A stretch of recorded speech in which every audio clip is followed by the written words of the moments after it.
Hey y'all, a bit of a different video here, but I wanted to try something out. Today, we are going to be doing a theory tier list related to FNaF's Secret of the Mimic. Now, I don't normally do these, and when I would do something like this, I'd normally script it out. But I wanted to do this just off the cuff, see how people like that, and in the future, if people do like it, I'll do more like it. For this video, I picked out 15 Secret of the Mimic specific theories. I tried to make it so that these were theories specifically spawning after the game had come out, rather than any before or any that just happened to come from the more recent Steel Wool titles. All of these are supposed to be post Secret of the Mimic's release, and I wanted to do my best to really not pull any specific names or say where any of these come from, because I am going to be rating some of these on the low end, and I wanted to be nicer to the people who came up with them by just leaving them anonymous. On top of that, a lot of these, it's just very hard to find where they originate from in the first place, since everyone came up with these for their own individual reasons. So with that out of the way, let's start with the glitch trap theories. Now, these are all theories that are who glitch trap is after Secret of the Mimic has come out. Who do we believe is the real identity of glitch trap? And so I'm going to start with M1. M1 is what I personally believe. So that one is going straight into what I believe tier. I've made 2 videos now covering the topic, but I do firmly believe that M1, the original Mimic created by Edwin, is the one that would eventually become glitch trap. I did say that this was related to Fiona, but it's also worth remembering that M1 is its own Mimic. It isn't just Fiona, it's Fiona and anything else it's copied. So it being glitch trap, I think, is genuinely very possible. What I don't think is very possible at this point in time is glitch Afton. This is the theory that it's just William Afton. And I think time and time again, we've now seen that this theory just doesn't hold a lot of water to it. I'm not going to drop it into I don't believe tier, because I do think it is like fully within Scott's character to suddenly decide this is the case. So I'm just going to put it in because I don't really believe it, but I also wouldn't be surprised if someday Scott decided, yeah, he is just Afton. Get used to it. Now, M2 trap. This is the belief that it is not the original Mimic, but the one who follows us throughout the game that eventually becomes glitch trap. And this one actually has a little evidence to it. I thought M1 trap fit better narratively, and I do believe that there is still evidence for it. But M2 trap specifically, there is the bad ending of Secret of the Mimic matching up with the stuffed ending of Help Wanted, in which case that's M2 doing it. And I think that's the main piece of evidence people have used for it, and I think that's great evidence, honestly. Even though this isn't what I believe, I still think this is a great theory. And then glitch both. This is the theory that it is both Afton and one of the Mimics. And that's going into the good tier, because I think we are all in agreement by now that this has to involve the Mimic somehow. But this theory rides on the idea that maybe Afton is still involved. So I'll just put it in good, because it's definitely better than just glitch Afton. Let's move on to Mexis. Now, I only included 2 Mexis theories on here, because we don't actually get a lot for Mexis for this game. The most we can decipher is that Edwin created Mexis, which we kind of had guessed based on interviews. But now we have a conundrum. Is Mexis M1, or is Mexis a separate entity? Which I've called this theory Solo Mexis. Now, Solo Mexis is what I believe. I believe that the rabbit shape that comprises Mexis, it is there to prevent M1, who is glitch trap, from escaping Mexis. However, the alternative is that M1 and Mexis, or like the entity rabbit, are the same thing. And I'll say this: if M2 is glitch trap, then I 100% believe this. But on its own, this is just what I believe. Okay. Now we have some Afton theories. Afton killed Fiona. This, I don't want to say that I'm the first person to come up with this, but I kind of hope I am, and I am very proud of this theory. I'm putting this in what I believe tier. I think it's fully within Afton's personality to kill the loved one of someone who he likes to torment. That's what he does with Henry, and I think him doing it with Edwin makes total sense. However, it is also possible that Afton didn't kill Fiona, but instead killed David.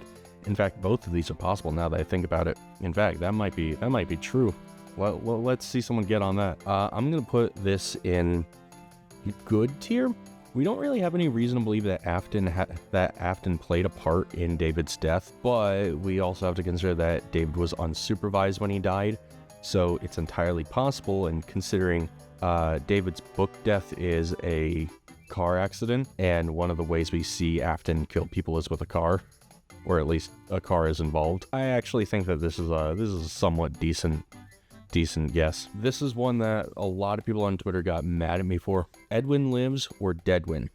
Now, this is specifically in relation to what happens to Edwin at the end of the game. For those who aren't aware or don't remember, we find out in Edwin's office that the Mimic had actually set off some sort of bomb in there, and Edwin injured his legs and was trapped, and there was a fire.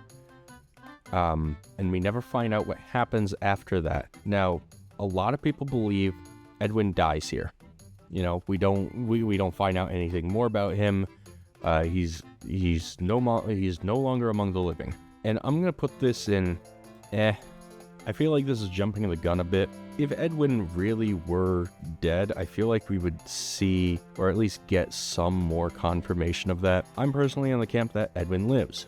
We don't have a body. The explosion and fire are actually subdued, which in my opinion means that someone had to put it out, probably Edwin.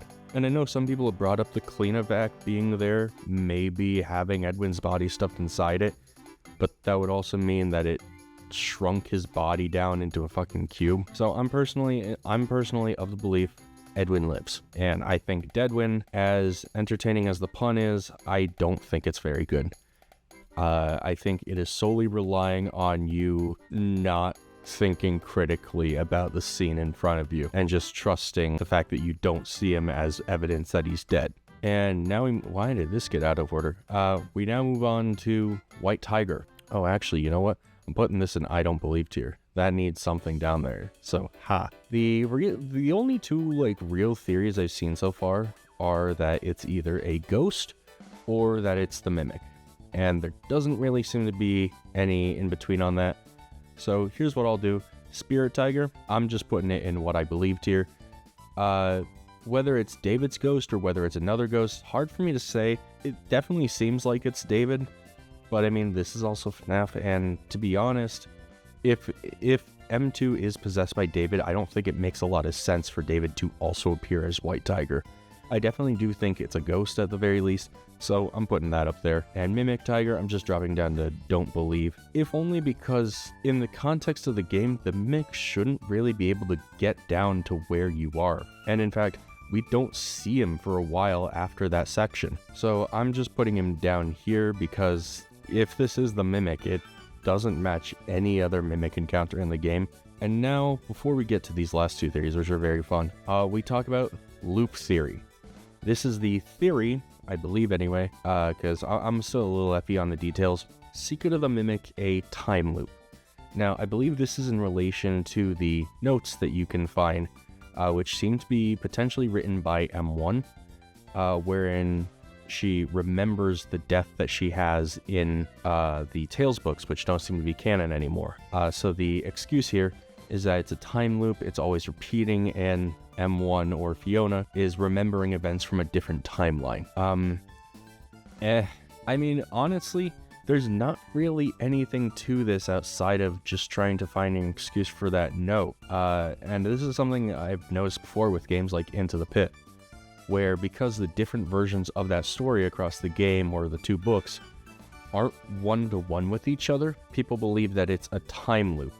Although I'm not sure that that's really supported by the Frights books itself, really. At least in the case of Oswald being in a time loop. So personally, I'm of the belief that it isn't a time loop. If I were to find out that this was a time loop, honestly, I'd be very disappointed, because I don't think the series really needs that level of complexity to it. It's already complicated enough as is without throwing in time travel and time loops. And now we come to our last two theories. Ratatouille Big Top or Kaiju Big Top.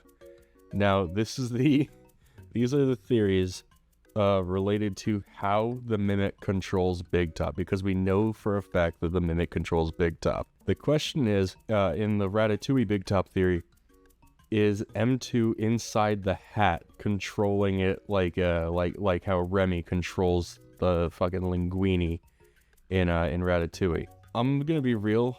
I want this to be true, but I think we are in agreement now that kaiju theory is correct, and this is the belief that the mimic actually just fucking grows to the size of Big Top, which seems supported by a steel wool post. So there you have it. This is my current tier list of the Secret of the Mimic theories. Feel free to disagree. If you would like, I will potentially be making this tier list public so that you can try it out for yourself. Otherwise, I'm demuted. Be sure to subscribe, and peace.